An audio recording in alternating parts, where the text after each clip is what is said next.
central to this presidential campaign, to the national conference. For me, it really took listening to those families who had lost someone in El Paso, who had survived that mass shooting, to think that problem all the way through and realize that if it was bad to sell them, then to leave 10 million of them out there on the streets, every single one of them a potential instrument of terror, that was wrong too, and we must buy them back.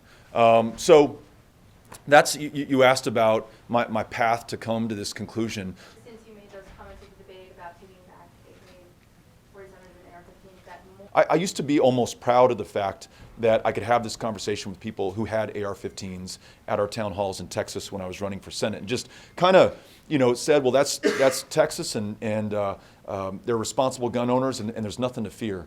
I now know there's a lot to fear, and those weapons are brought out to make us afraid.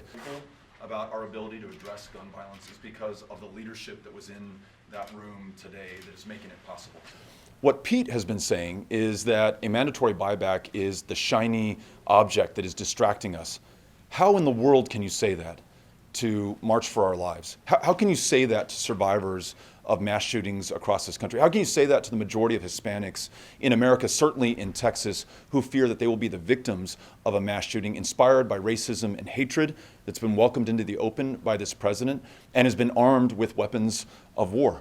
So I was really offended by those comments. And I think he represents a kind of politics that is focused on poll testing and focus group driving and triangulating and listening to consultants before you arrive at a position. I think our politics has to be about doing the right thing, saying the right thing, seeing it clearly, speaking honestly, and then acting decisively. And so I think it was really important, since he had said that earlier in the day on this stage, that that we make it very clear what this country has to do if we're going to meet this challenge. Conversation and to any real hope we have of actually achieving